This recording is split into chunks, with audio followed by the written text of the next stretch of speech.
very much chat. And Franziska, you have the word. Well, thanks again for having me continue language because I'm the German speaker here, so I'll change the language right now. I share my admiration to all the search and rescue NGOs, just like you were just saying, Chancellor. I would like in the first part to point out the very long-standing work of Amnesty International on the topic on the situation of refugees and migrants in Libya, the unbearable situation that we documented in fact for a long time. I recall we had a report in 2012, SOS Europe, Human Rights and Migration Control, a topic that hardly was on the agenda of the political debate in that year.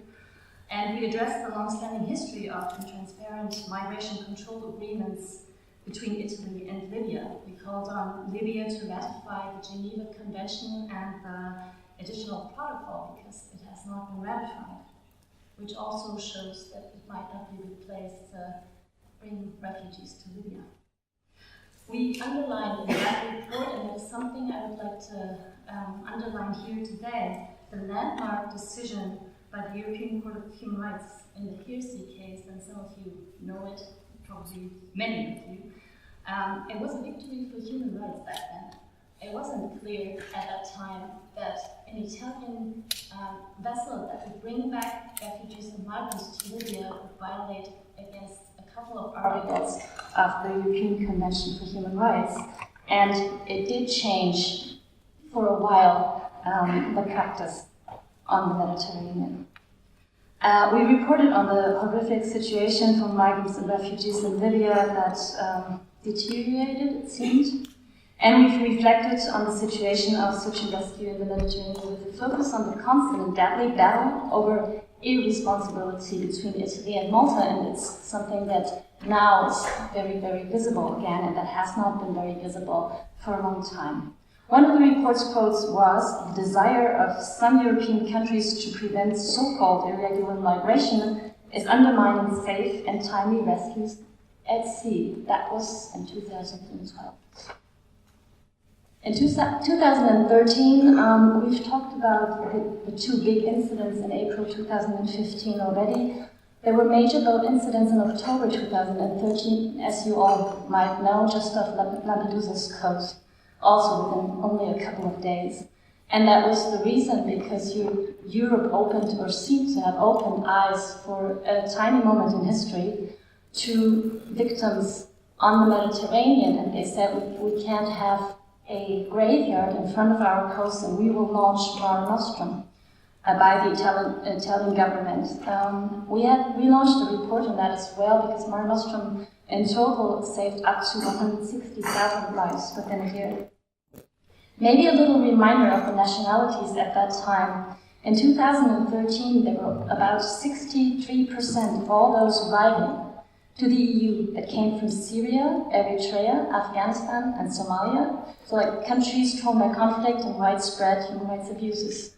Almost two-thirds in need of protection. Same also for the first 8 months of 2014. One could think now that the shift and the compilation of the mixed migration flow, how it is now and how it was then, might have helped in our advocacy works and efforts to really have politicians think that, yes, these are actually people in need of protection. Maybe the migrants might not have a right to stay, but those ones we really have to stay. However, it might recall our former Minister of Interior, who called Mare Nostrum a bridge to Europe that needed to be destroyed. So even the argument then to establish Lisbon nationalities back then, where it was completely clear they were in need of protection, didn't help much to prolong Mare Nostrum. As part of a German, French, Italian Amnesty delegation in September 2014, I visited Lampedusa, but also Sicily, and talked to representatives of the Italian Navy, and they were so proud of their humanitarian operation. It might be helpful to look at their commercial video that they showed back then to feature their Mare Nostrum operation, how the Italian Navy saved lives and was very sad, in fact, when this operation ended. We already talked about Triton that started after, less money, focused not on search and rescue only and was very much smaller search and rescue zone. Amnesty International's main recommendation to the EU member states in its report's Lives or Draft included, apart from continuing Operation Mare Nostrum, which you all know didn't, to strengthen search and rescue operations, and if it was done by Frontex, that was the priority, and to offer more safe and regular routes, and here I'd like to specify a little bit, meaning increasing resettlement and humanitarian admission places for refugees, but also facilitating family reunification. Applying a broad definition of family members under the Dublin regulation, and ensure that refugees who arrive at the EU's external land borders are able to access asylum procedures. That was in 2014. We already said that in 2015, that was the deadliest year. Just to recall, there were reportedly 3,771 deaths in the Mediterranean. Search and rescue NGOs started to fill the gap of the missing European search and rescue operation that's so highly in demand. And the operation on the Vermeet, we already talked about it, was launched. Of course, with that, the training of the Libyan Coast Guard. I brought 3 reports, one that we launched in August, and I will talk about it right now, and 2 that we launched in 2017, in July and in September, and especially the one in December that you will find outside. Amnesty International marked very, very clearly that the responsibility for the suffering and the human rights violations for the refugees and migrants in Libya lies with the EU member states and not with Libya, because, and that's why I talked about Hirsi as well. Hirsi really prohibited to do pushbacks. What we have here now is we have pullbacks. So actually, the European member states try not to have blood on their hands, and they train others to do what they can't do under their human rights conventions.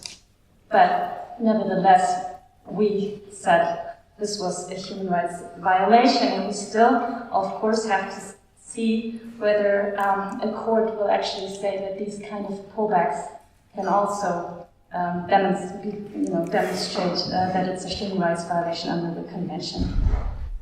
There still is no effective monitoring mechanism in place to really look at all the human rights violations that have been committed by the Libyan Coast Guard. And where are we now in 2018?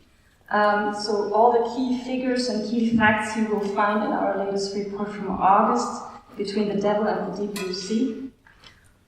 In the first 7 months of 2018, 1,111 people died in the central Mediterranean and 721 only in June and July. So we talked about what is the explanation for this rise already, and Ricardo Gatti has already described it in detail as well.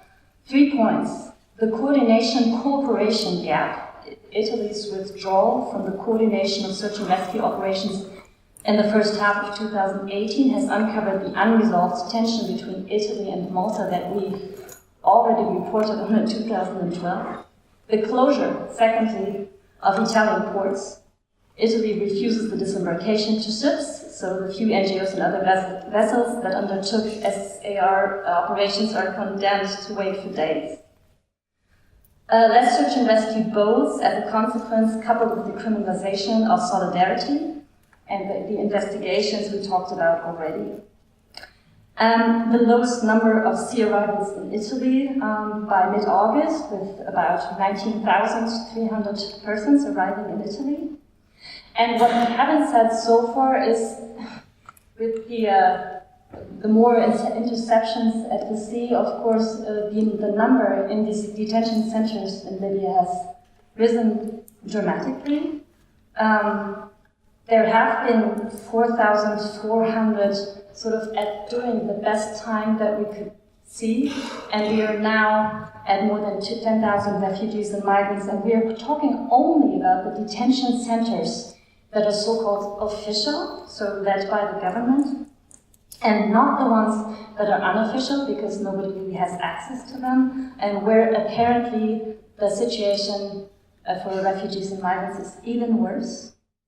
And so now the solution of the European Council at the end of, and I'm saying solution like this, at the end of June, was to talk about regional disembarkation platforms, and we all think that probably in third countries this can't be the case, and I will say more about that, because Charles Heller was actually making sort of reflections on what is the cost for what. I also just wanted to point out that one of the reasons for closing the ports in Italy is also that there has been no agreement of where do refugees and migrants go within the European Union. So the lack of solidarity and the unwillingness of many member states to really receive refugees is also one of the pressures that EU member states like Italy right now face and deal with.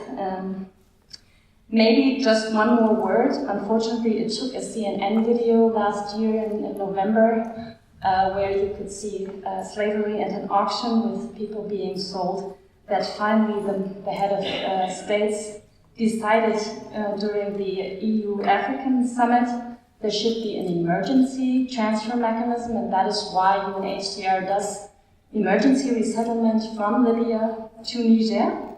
So within the last year, 1,858 persons have been relocated to Niger, where they are actually awaiting resettlement, and 203 have been resettled so far from Niger. You also know that fighting between militia has restarted in Libya, and how in last month, and how this has an impact on refugees and migrants as well. Let me close with recommendations by Amnesty to EU member states and institutions. Apart from having and ensuring an adequate number of vessels with search and rescue as primary purpose, we also think we should agree on regional disembarkation arrangements in an appropriate place of safety, where human rights are protected, where there's no arbitrary detention, and there's access to asylum. And I think that can only be in Europe. A little excursion here, because you also introduced me like this. Libya certainly can't be a place like this. Amnesty and UNHCR this month are very clear on the fact that Libya is no place of safety, and unfortunately I know that in the answer of our German government to a couple of parliamentary requests, they think there are places in Libya that can be called safe places.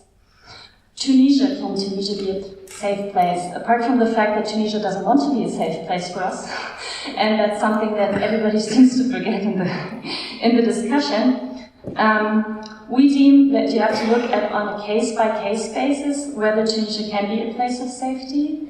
Certainly, Tunisia does not do forced returns to unsafe countries, so there is a refoulement, protection from refoulement, but it doesn't have a national asylum framework, and there's not an adequate refugee status determination in place.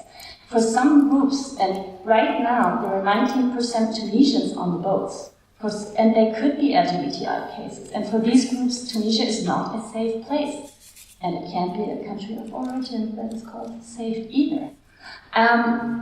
So also maybe to see that the irregular entry is criminalized, and there are 13 detention centers for migrants in Tunisia, even though the Tunisian government wouldn't say so, probably is enough to say that it can't be a safe place in the terms of place of safety.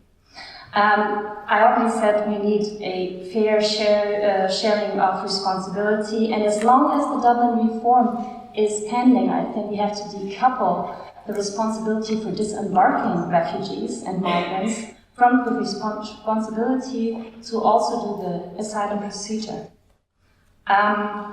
There should be no more penalizing of shipmasters or assisting people in distress at sea, and I think we need clear guidelines to shipmasters to prevent the disembarkation in Libya of any people rescued at sea.